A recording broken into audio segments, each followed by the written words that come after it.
বন্ধুরা, যে পৃথিবীতে আমরা আমাদের সম্পূর্ণ জীবন অতিবাহিত করি সেই পৃথিবী একটা অন্ধকার মহাকাশের দিকে যাত্রা করছে, যেখানে মহাকাশে ঘুরতে থাকা কোনো বড় পাথর কিছুক্ষণের মধ্যেই পৃথিবী এবং পৃথিবীতে উপস্থিত জীবনের বিনাশ করতে পারে। এটা কিন্তু আজ থেকে কয়েক কোটি বছর পূর্বে পৃথিবীতে উপস্থিত ডাইনোসরদের সাথে হয়েছিল।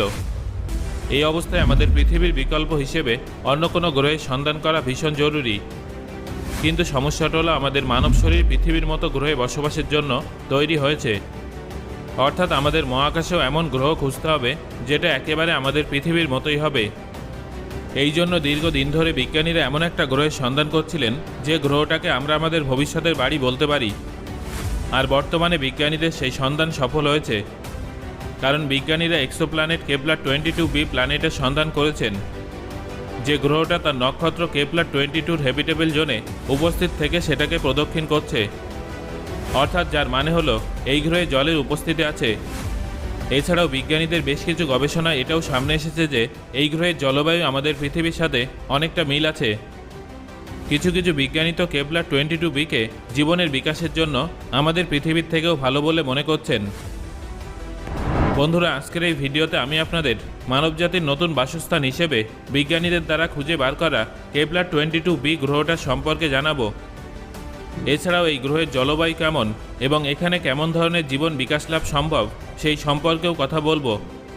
পাশাপাশি কেপলার 22b কি সত্যি মানুষের পক্ষে পৃথিবীর তুলনায় আরও ভালো বাসস্থান হিসেবে প্রমাণিত হতে পারে সেই সম্পর্কেও আলোচনা করব। তাই ভিডিওটা অবশ্যই শেষ পর্যন্ত দেখুন। কেপলার 22b আমাদের পৃথিবীর থেকে প্রায় 600 আলোকবর্ষ দূরে উপস্থিত আছে, যেটা সূর্যের মতো নক্ষত্র কেপলার 22কে প্রদক্ষিণ করছে। আর এটাও ঠিক একইভাবে তার নক্ষত্রের হ্যাবিটেবল জোনে আছে, যেভাবে সূর্যের হ্যাবিটেবল জোনে পৃথিবী সূর্যকে প্রদক্ষিণ করে। এর মানে হলো পৃথিবীর মতো এই গ্রহেও জলের বড় বড় সমুদ্রের অস্তিত্ব থাকার সম্ভাবনা আছে। এটা তো আপনারা সবাই জানেন যে পৃথিবীতে জলই হলো জীবনের আধার। এই জন্য আমরা যদি মহাকাশের কোনো গ্রহে সমুদ্রের সন্ধান পাই, তাহলে সেখানেও প্রাণের অস্তিত্ব থাকার সম্ভাবনা অনেকাংশেই বেড়ে যায়। হয়তো তারা মানবজাতির মতো বুদ্ধিমান হবে, অথবা ডাইনোসর, অথবা অন্য কোনো প্রাণী হতে পারে। কেপলার 22b একটা এক্সোপ্ল্যানেট। এক্সোপ্ল্যানেট হলো এমন একটা গ্রহ যেটা আমাদের সৌরমণ্ডল থেকে দূরে আমাদের পৃথিবীর মতোই তার নক্ষত্রের হ্যাবিটেবল জোনে উপস্থিত, যার জন্য এই ধরনের গ্রহে প্রাণের অস্তিত্ব থাকার সম্ভাবনা অনেকটাই বেড়ে যায়।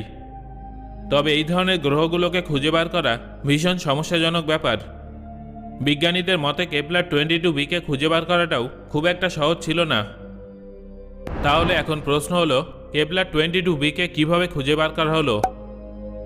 মহাকাশে উপস্থিত নক্ষত্রদের প্রদক্ষিণরত ছোট ছোট গ্রহগুলোকে খুঁজে বার করা বিজ্ঞানীদের পক্ষে ভীষণ চ্যালেঞ্জিং কাজ, যার জন্য বিজ্ঞানীদের কয়েক মাস থেকে শুরু করে কয়েক বছর পর্যন্ত অপেক্ষা করতে হয়।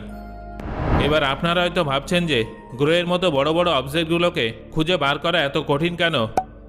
এর সবথেকে বড় কারণ হলো, যখন এরা তাদের থেকে কয়েক হাজার গুণ বড় নক্ষত্রকে প্রদক্ষিণ করে, তখন সেই নক্ষত্রের উজ্জ্বলতার কারণে এই গ্রহগুলো প্রায় অদৃশ্য হয়ে যায়। এই অবস্থায় সেই গ্রহগুলোকে খুঁজে বার করার জন্য একটা বিশেষ পদ্ধতি অবলম্বন করা হয়, যেটাকে ট্রানজিট মেথড বলা হয়ে থাকে। সহজ ভাষায় বললে, এই উপায়ে বিজ্ঞানীরা তাদের শক্তিশালী টেলিস্কোপের সাহায্যে ক্রমাগত নক্ষত্রদের কয়েক মাস অথবা বছর জুড়ে দেখতে থাকেন, যাতে নক্ষত্রের উজ্জ্বলতায় কোনো পরিবর্তন আসা মাত্রই বিজ্ঞানীরা সেটা রেকর্ড করে তার কারণ শনাক্ত করতে পারেন। বেশিরভাগ সময় কোনো নক্ষত্রের উজ্জ্বলতায় আসা পরিবর্তন তার চারিদিকে ঘুরতে থাকা গ্রহগুলোর কারণেই হয়ে থাকে। আর কেপলার 22b এর সন্ধানের জন্যও বিজ্ঞানীরা কেপলার 22 নক্ষত্রের থেকে আগত লাইটকে দীর্ঘদিন ধরে পর্যবেক্ষণ করছিলেন। তারপর বিজ্ঞানীরা দেখেছেন যে প্রতি 290 দিন অন্তর এই উজ্জ্বলতায় অনেক বড় পরিবর্তন দেখা যায়। আর এখান থেকেই বিজ্ঞানীদের গবেষণায় এই বিষয়টা সামনে আসে যে এই নক্ষত্রটার চারিদিকে একটা বিশাল বড় গ্রহ ঘুরছে, আর এই গ্রহটাই ছিল কেপলার 22b। তারপর এই গ্রহটার সম্পর্কে গবেষণা শুরু হয়। গবেষণায় সামনে আসা বিষয়টা সবাইকে অবাক করে দিয়েছিল।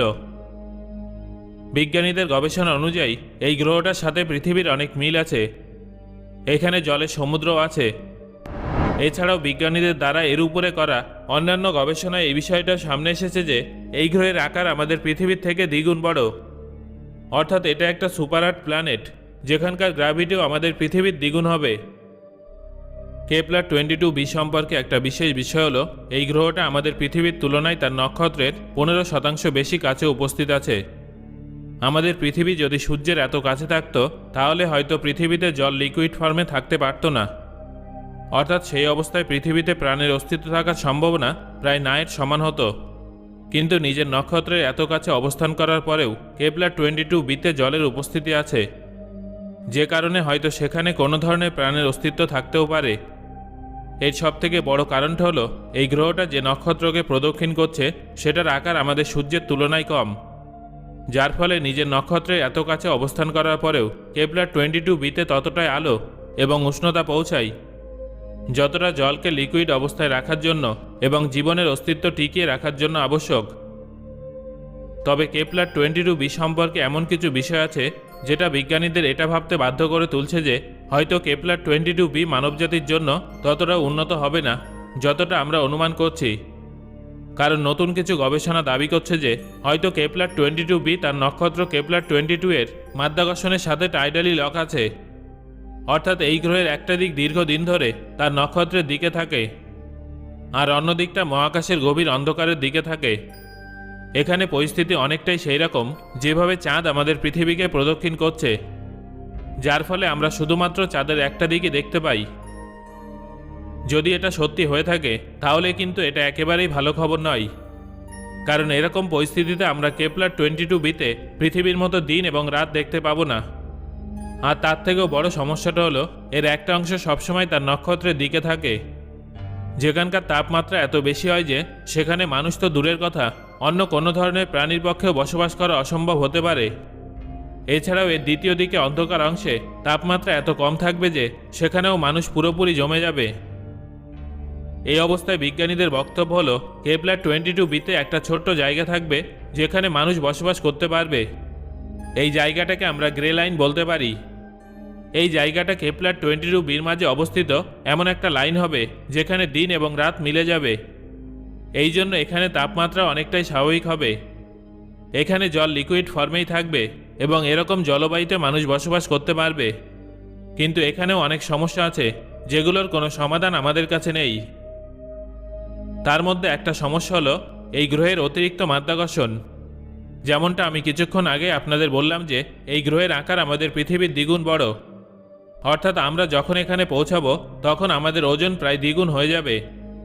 এই অবস্থায় এই গ্রহে বসবাস করাটা আরও অসম্ভব হয়ে যাবে, যেটা আমাদের শরীরের পেশি এবং হাড়ের জন্য ভীষণ ক্ষতিকারক প্রমাণিত হতে পারে। এছাড়াও বেশ কিছু বিজ্ঞানীদের মতে যেভাবে আমরা এখানে জলের উপস্থিতির প্রমাণ পাচ্ছি তাতে হয়তো এই গ্রহটা পৃথিবীর মতো পাথুরে না হয়ে আমাদের সৌরমণ্ডলের আইস জায়ান্ট ইউরেনাস এবং নেপচুনের মতো একটা জল এবং বরফে তৈরি গ্রহ হতে পারে। এই পরিস্থিতিটা আরও বেশি বিপজ্জনক হতে পারে, কারণ এই অবস্থায় আমরা আমাদের স্পেসশিপটাকে এই গ্রহতে নামাতেই পারবো না আর নিজেরাও এই গ্রহে থাকতে পারবো না। এই অবস্থায় আমাদের কাছে শুধুমাত্র একটাই অপশান থাকবে, আর সেটা হলো হয় এই গ্রহের সমুদ্রে আমাদের বসবাসের জন্য ভাসমান শহর নির্মাণ করতে হবে, নয়তো এর মেঘে উড়ন্ত শহর তৈরি করতে হবে। তবে এত ঝামেলার থেকে অন্য কোনো গ্রহের সন্ধান করাই আমাদের পক্ষে সহজ হবে। তবে এখনও পর্যন্ত এটা প্রমাণিত হয়নি যে এটা একটা আইস জায়ান্ট, অর্থাৎ আমাদের কাছে এখনও আশা আছে যে হয়তো এটা পৃথিবীর মতো পাথুরে গ্রহ হতে পারে। তবে এখানে সবথেকে বড় সমস্যাটা হলো আমরা এই গ্রহে পৌঁছাবো কিভাবে, কারণ আমাদের কাছে এখনও এমন কোনো টেকনোলজি নেই যার মাধ্যমে আমরা এত দূরে যেতে পারবো।